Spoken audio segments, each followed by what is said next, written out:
पीर हरणित ईश ने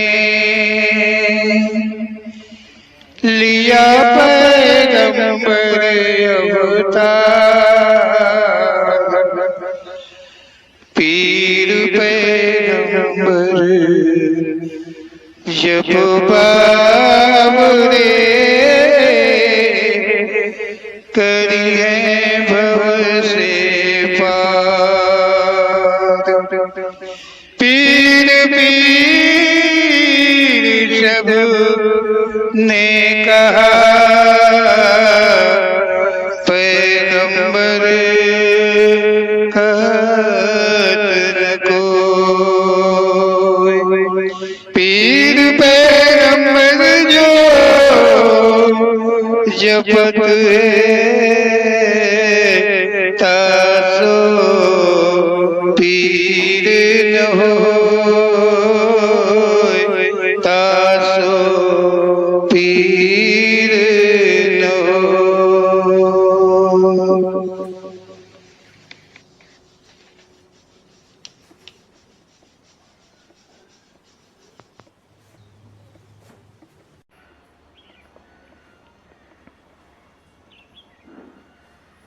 दरबार ओम श्री पीर पैगंबर जी की प्रेरणा के द्वारा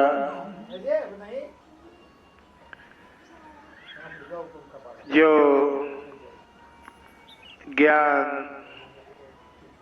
अर्जित होता है, जिस सत्य का आभास होता है, वो सभी कुछ ये दरबार सभी तक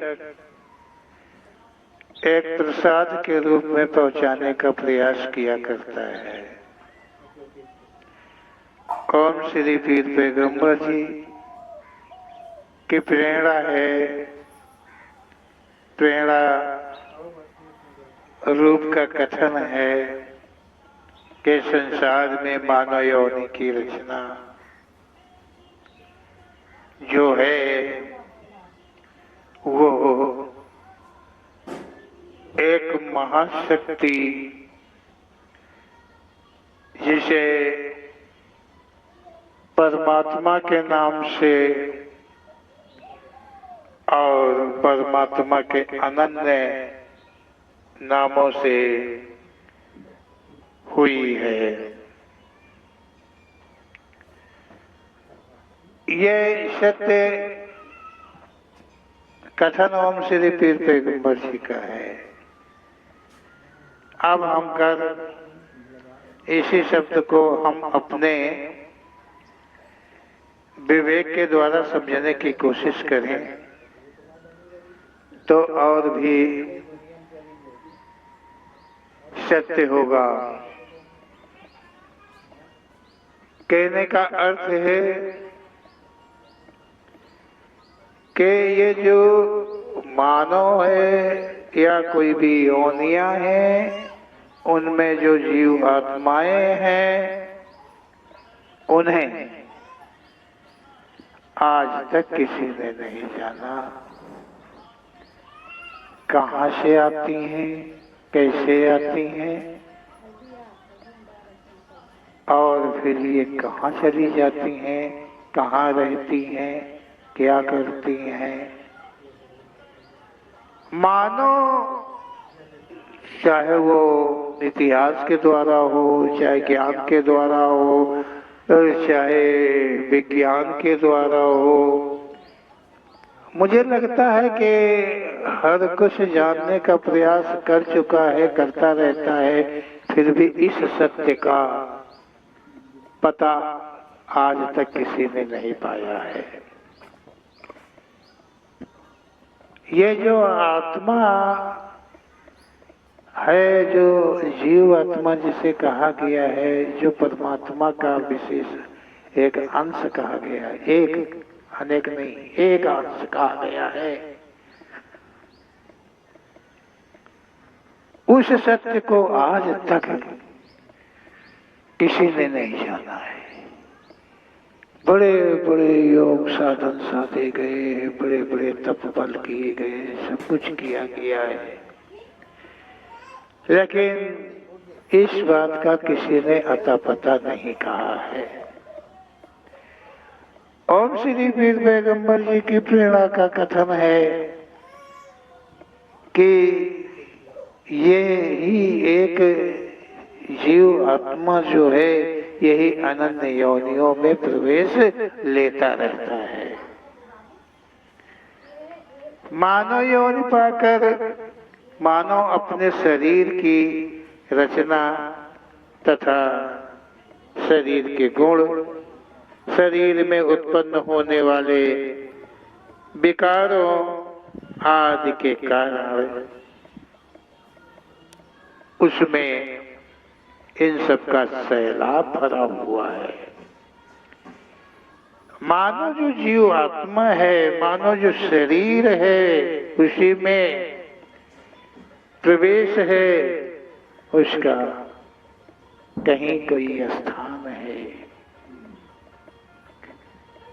उसी में, उसके बाहर नहीं है, उसी में उस जीव आत्मा का एक स्थान है, एक स्थान है, एक शरीर में एक स्थान है। चलो समझने का प्रयास करेंगे तो ही समझ में आएगा। एक अंग में नहीं कहा जा रहा है, हाँ, एक शरीर में एक जीवात्मा का स्थान है, ये कहा गया है। जो मानव जीवन में जीवात्मा का प्रवेश है वो मानव का जीवन चल है, इंद्रियों आदि से प्रभावित है, शरीर में नाना प्रकार के विकार जो हैं इंद्रियों आदि के कारण उसमें उत्पन्न हुआ ही करते हैं। शरीर की रचना जो है वो सुंदरतम है, शरीर के अंदर अनन्य गुण का समूह है, विकारों का तो पूरा सैलाब भरा हुआ है। मानव यदि अपने से चाहे, प्रयास करे, कोशिश करे और अपने ही विकारों को अपने से अलग करने लग जाए, अपने गुणों को बदलने में लग जाए, अपने अंग प्रत्यंग की रचना को शून्य करने लगे, मानने लगे, तो कितना समय लग सकता है। ये तो आप अपने विवेक के द्वारा आप अपने लिए ही सोचे, दूसरे के लिए नहीं, कि तुम कितने योग्य हो, कितना कर पाओगे, कितना कर सकते हो, वास्तव में कर सकते या नहीं कर सकते, इसका फैसला तो तुम्हें अपने में ही करना होगा।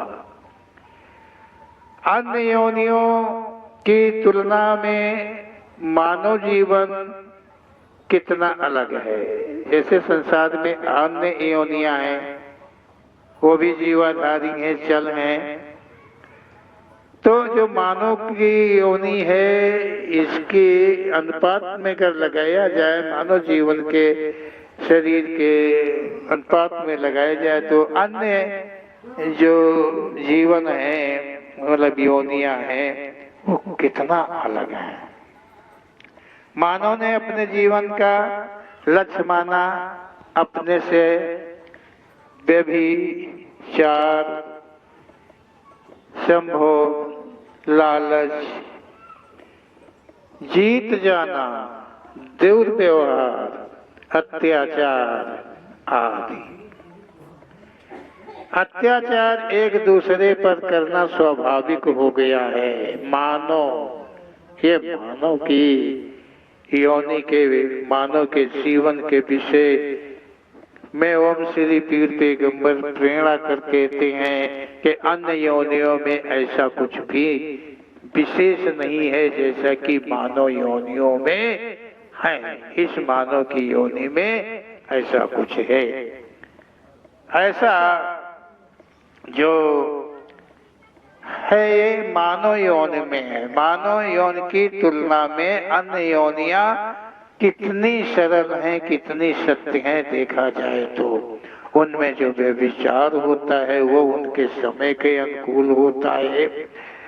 मानव तो चाहे ना चाहने पर भी व्यभिचार में लिप्त हुआ करता है, लेकिन अन्य कोई जीव जंतुओं में ऐसा कुछ भी नहीं है। जब उनकी इच्छा, जब उनका समय वर्ष में कितने बार आता है, किस सीजन में आता है, किस समय में आता है, तभी वो व्यभिचार में लिप्त होते हैं। अतिरिक्त का ये नहीं है कि वो हमेशा हमेशा पूरे वर्ष कहीं पीछे लगे रहते हो, संभोग क्रिया करते रहते हो मानव की तरह। मानव इसको कितना ऊंच बोलेंगे, कितना दिमागदार बोलेंगे, कितना गुणवान बोलेंगे, कितना क्या बोलेंगे। खुद तुलना करो अन्य योनियों की बात। क्या तुम उनके बराबर का ज्ञान अपने पास में रखते हो? क्या तुम्हारे पास उनकी जैसी धैर्यता तुम्हारे पास में है?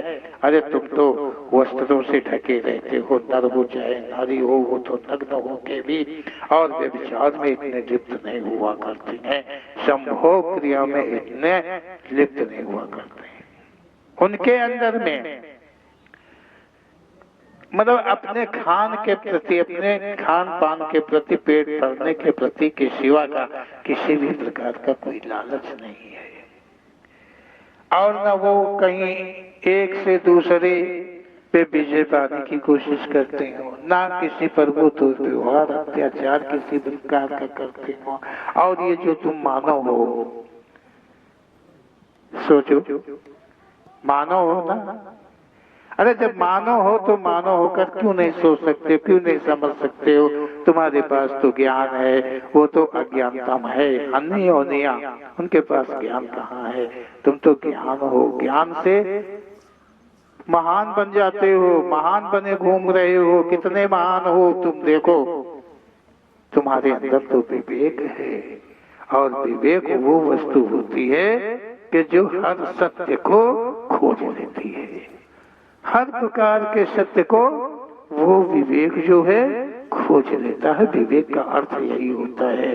विज्ञान का बाप है विवेक, विज्ञान का पितामह है विवेक जिसे कहा गया है, और वो मानव में, हर मानव में उपलब्ध होता है। बल्कि विज्ञान हर मानव के अंदर में नहीं होता है, कदाचित नहीं हर मानव में विज्ञान है।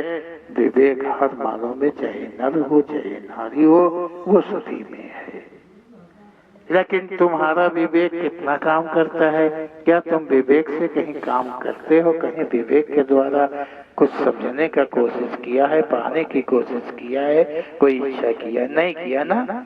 नहीं, इसीलिए तो तुम अन्य योनियों से भी गिरी गुजरी हो, किसी भी लायक नहीं हो। तुम मानव सिर्फ अपने को बने हो, मानव अपने को कहते हो, लेकिन मानव के रूप में तुम कुछ और ही हो सकते हो। ओम श्री पीर पैगंबर जी कहते हैं कि यहाँ कितना बड़ा अत्याचार, एक दूसरे पर सभी अत्याचार ही अत्याचार करते रहते हैं। कहीं सास बहू पर, तो कहीं सास के ऊपर, कहीं नंद फौज के ऊपर, तो भाई भाई के ऊपर, पुत्र पे पिता कर रहा है अत्याचार, गरीबों पे अमीर कर रहे हैं, छोटों पे बड़े कर रहे हैं, एक से एक बढ़ के अत्याचार करते जाते हैं। ये मानव की योनि है। ये मानव की योनि के विषय में वो श्री पीर पैगंबर जी प्रेरणा कर देते हैं कि ये मानव की योनि है। हर किसी के अंदर में अगर देखा जाए तो अत्याचार जो एक गुण है वो हर मानव में पास करता है। कोई ही मानव से रिक्त होगा, कोई ही बचा होगा जिसके अंदर में अत्याचार की भावना न उत्पन्न होती हो। इसके अतिरिक्त तो विशेषता है, चाहे नर हो चाहे नारी हो, और सभी में अत्याचार करने की विशेषता सभी में बनी रहती है। वो किसी न किसी रूप से किसी न किसी के ऊपर अपना पूरा करने का कोशिश कर, निर्दयी बन करके उसको गिराने की कोशिश में रहता है।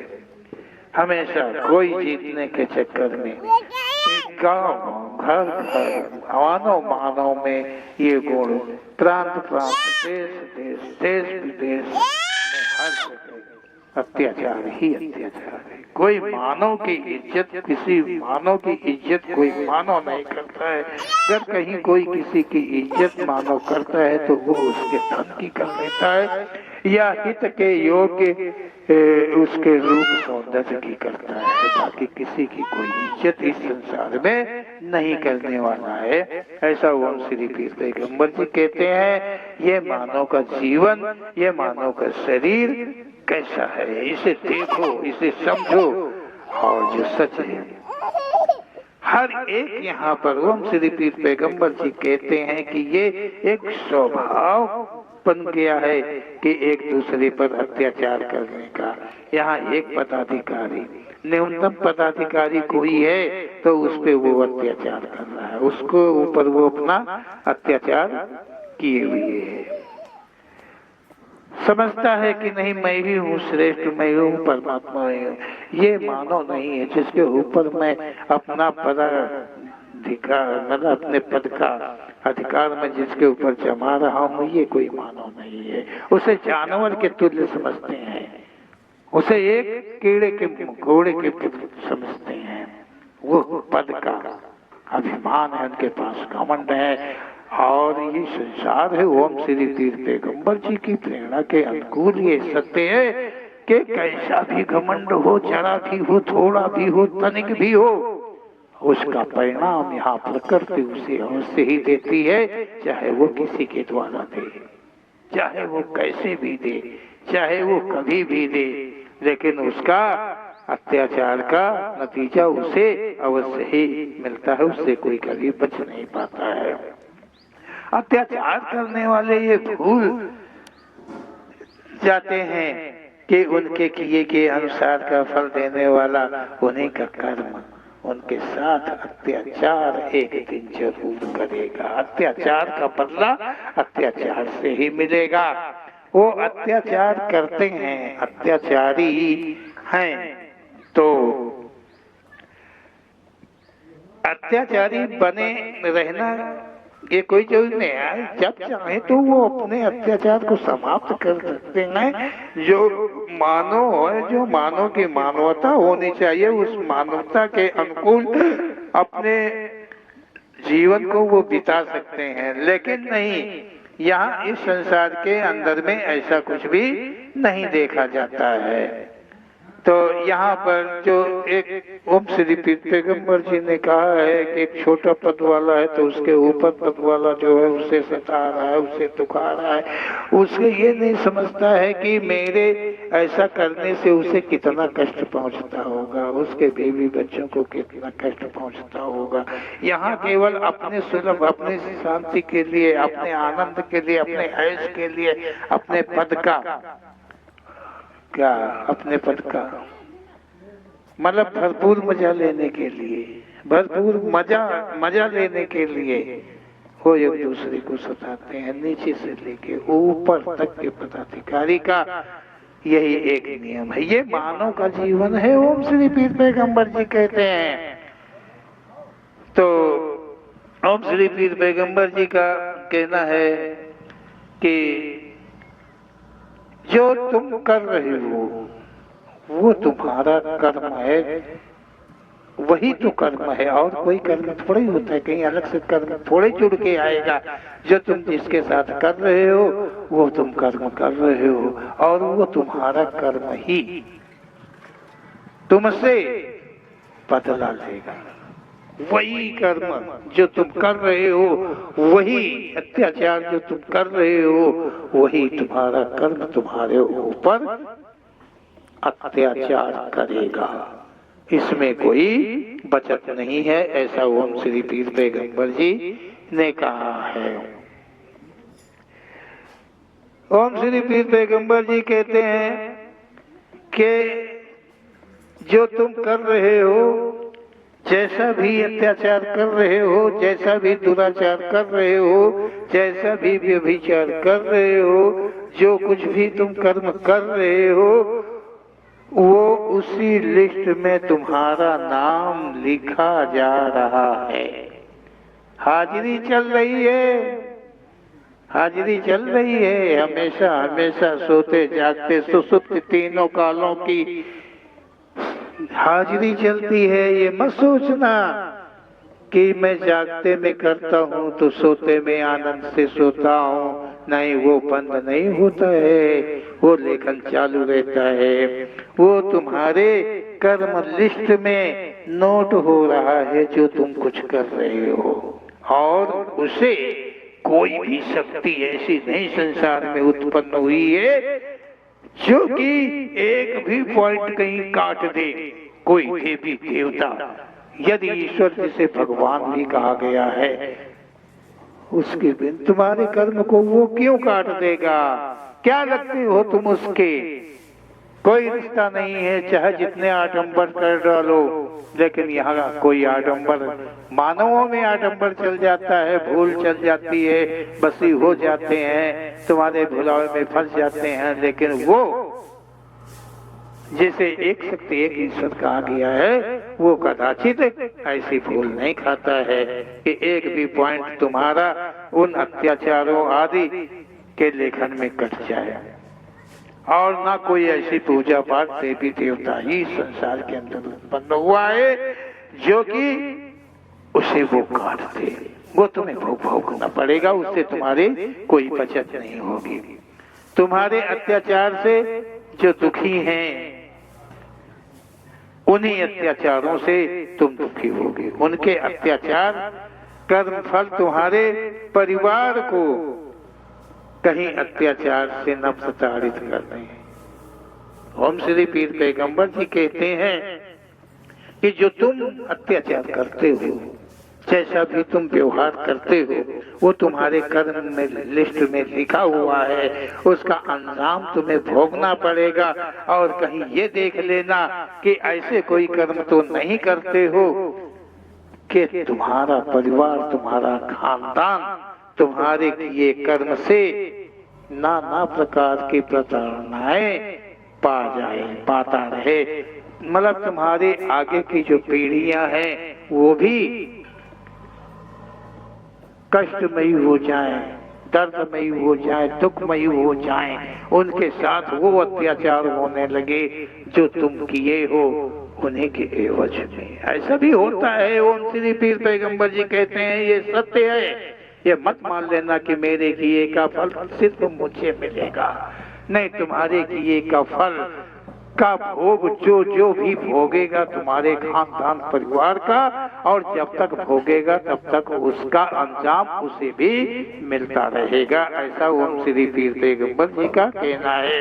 इसलिए कि तुम्हारे अत्याचार का भोग संपूर्ण परिवार को लगेगा। उस अत्याचार का समापन जब तक नहीं हो जाएगा तब तक तुम्हारी पीढ़ियां भी भोगती रहेंगी। इससे कोई बचत नहीं होगी। ऐसा ओम श्री पीर पैगंबर जी का कथन है। तो ओम श्री पीर पैगंबर जी दरबार जो है आप सबके लिए ओम श्री पीर पैगंबर जी की प्रेरणा कथन करता रहता है। आप सबसे आशा दरबार रखता है कि आप सब जो है मतलब भली प्रकार जो है ओम श्री पीर पैगंबर जी के शब्दों का अध्ययन कर रहे होंगे, और करना भी आवश्यक है, जरूरी है। जो सत्य है उसे जानना जरूरी है, क्योंकि ओम श्री पीर पैगंबर जी के सिवाय का संसार के अंदर में भी कोई सत्य का लखाने वाला ना उत्पन्न हुआ है और ना होगा। ये सत्य है, ये सत्य है, ये सत्य है। बोलो ओम श्री पीर पैगंबर जी महाराज की जय। बोलो सच्ची दरबार की जय।